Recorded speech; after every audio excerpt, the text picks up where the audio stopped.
The great thing about the story of Joan of Arc, remarkable as it is, almost incredible even, is that it can be pieced together from first-hand witness accounts, primarily from the military officers and soldiers that she encountered or fought with, from her squire John, her page Louis, and even from those who testified falsely against her, or mistreated her during the kangaroo trial that condemned her in the final days.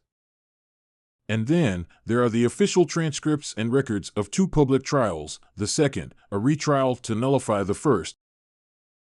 Yeah, spoiler alert. This is not going to end well. Imagine you are Robert, 29 years old, garrison commander in an outlying region east of Paris in 15th century France. Around the 6th year of your command, a girl comes out of nowhere. She's around 16 years old, and she's there to tell you that she has a message from God for the Dauphin, or Crown Prince, Charles. I must be at the king's side, says the girl. There will be no help for the kingdom if not from me. Do you believe her? Nope. Is she insane? Maybe. You send her away. Twice. But the times are such that you send a report anyway, up the chain of command. France, if you must know, had for some time in those days been torn in two by warring allegiances among its dukes and noblemen. Even as neighboring England continued to pursue militarily a 100-year claim on the French throne. Henry V, yes, that Henry, had marched into Paris in 1420 and by sword or diplomacy already had control over the duchies and counties north of the Loire River, while the Dauphin had to retreat to the south, to the city of Bourges, some 150 miles from Paris. But Henry has since died, an infant is now King of England, but Charles hasn't been able to do much to change the situation. And so he has since earned the title, Little King of Bourges. So Robert, your garrison is about a day's walk from that girl's village. The response from on high apparently was that if the girl comes back, to send her up. That would understandably cause some comment around the garrison and then generate excitement around the countryside. See, the French people have long been hard-pressed. Their dukes have been duking it out. The English have been lording it over in Paris.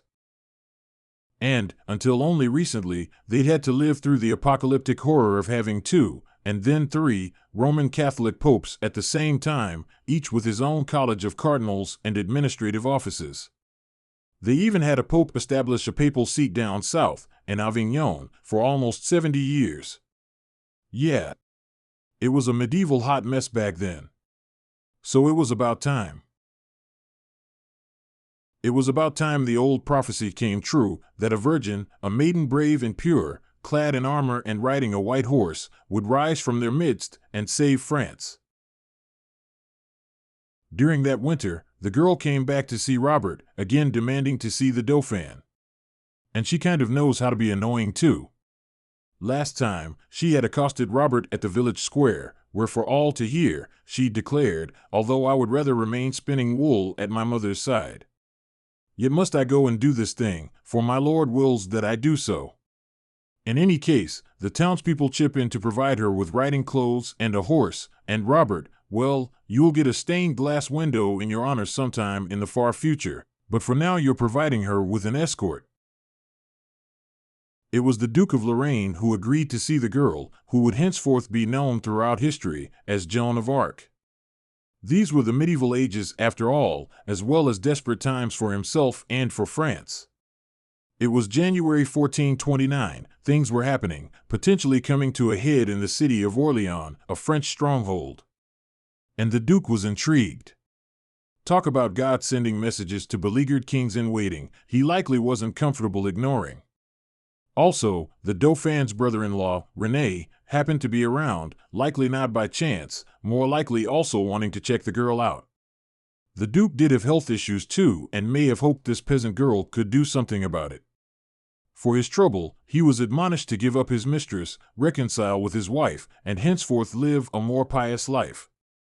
He was comfortable enough ignoring that advice, but he gave her a splendid black horse and sent her on to Charles's chateau in Chinon, with more men added to escort her through more than 300 miles of unfriendly territory. Charles is the last surviving son of King Charles VI of France, and, by right of primogeniture, has been the Dauphin since he was 19. And who, by the way, from now on, we'll just be calling the Crown Prince. But it's gone more than 6 years already since the old king died, and Charles Jr. still hasn't been crowned. See, according to a 6th-century-old tradition at the time, if you were crown prince, you had to be anointed and crowned at the Cathedral of Rouen, or else your legitimacy would be open to question. And the one questioning pretty aggressively and successfully was the Duke of Bedford, regent of France for the young Henry, also brother-in-law to Philip, the Duke of Burgundy. They joined forces and resources to lay siege on the city of Orléans in the autumn of 1428 and capturing territory around it. Orléans, critically located along the Loire River, is one of the few strongholds to the north to remain loyal to Charles. If Orléans fell, then it was like saying goodbye to the crown, because then Charles would not be able to get through to Rouen. If Orléans fell, then it was like saying goodbye France, because then winning back the northern territories would become well-nigh impossible. Today, it'd be like a girl in year 12 from, say, the Wetherby district in Leeds, demanding to see the King of England or something like that. But Charles and his court have likely been at their wits' end all throughout that winter.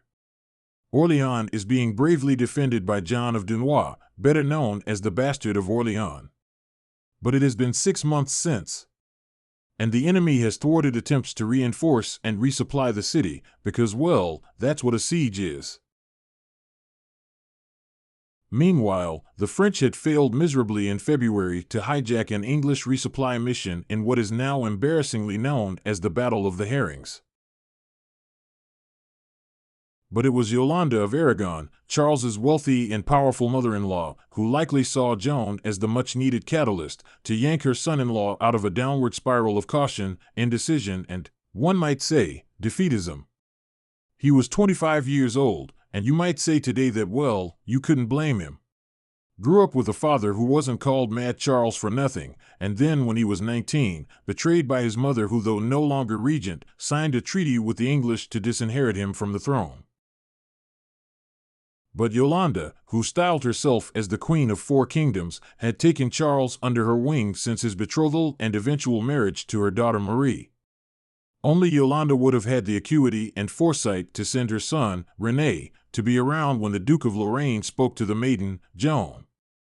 This singular woman in all of French history is described today as the kingdom's CEO at the time, the often unseen hand navigating the complex web of feudal and dynastic relationships to finance and hold together support for Charles's claim to the throne, even as the country fell apart around them. It is well documented that Charles dressed as a courtier for his first meeting with Joan, as a test, to see if she would recognize him among the more richly dressed nobility. Well, Joan went straight to him and knelt before him, despite his protestations. This, and Joan revealing a secret to Charles that only he knew about, were seen to prove her claim of having divine insight or guidance.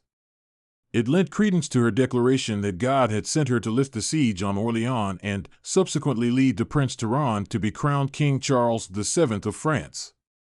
But first, Charles had Joan scrutinized by a group of 16 theologians and priests, who found her to be, and I quote, of irreproachable life, a good Christian, possessed of the virtues of humility, honesty, and simplicity.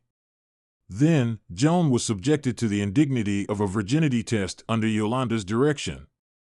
Finally, in a pivotal act of desperation, and against all advice, Charles had Joan fitted for armor, trained in basic soldiery, handed what would become her signature banner, and then given a small army of 4,000 men to lead into Orléans.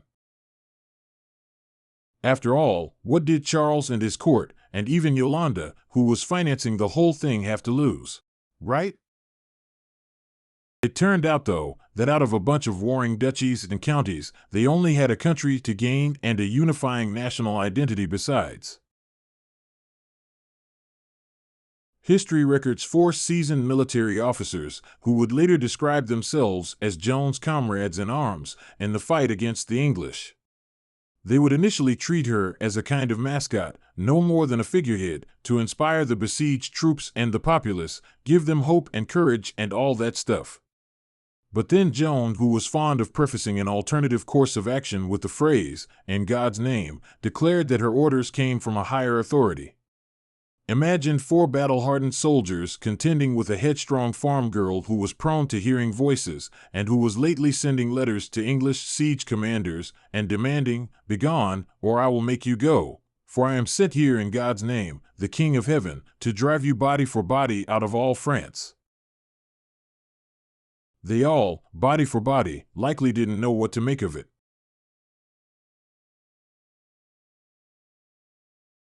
What happened next would be funny if the stakes weren't so high and the game changed not as dramatic. Joan's forces would reach the Loire in secret, just downriver from Orléans, on April 29, 1429, barely 2 months after first meeting Charles. There, she joined forces with John of Orleans. When Joan first met John, she immediately rebuked him for directing her and her men to a supply route instead of where the English were. See, the bastard of Orleans, who held the rank of lieutenant general, didn't feel he needed to explain himself fully, but Joan said, "In God's name, the counsel of my lord is safer and wiser than yours. It is the help of the King of Heaven." In the general's words, she made difficulty about it. Simply put, Joan wanted to start fighting the enemy immediately. But John explained that he first needed to resupply, immediately, almost 10,000 soldiers and armed citizens inside the castle across the river. When Joan heard this reasoning, she quickly relented. But then, John explained further their predicament. For now, they couldn't sail against the river current, and the very wind that had powered their boats coming in. But then Joan said momentarily, "This succor does not come from me, but from God himself, who, at the prayers of St. Louis and St. Charlemagne, has had compassion on the town of Orleans." At that moment, the bastard would later testify, the wind, being altogether contrary, and preventing the boats going up the river, turned all at once, and stretched the sails. And he ordered the boats to the city. That evening, at around 8, Joan would ride into Orleans by the celebratory light of torches, with her white horse, 12-foot silk banner, and gleaming new armor. And the spirit of an entire city was lifted.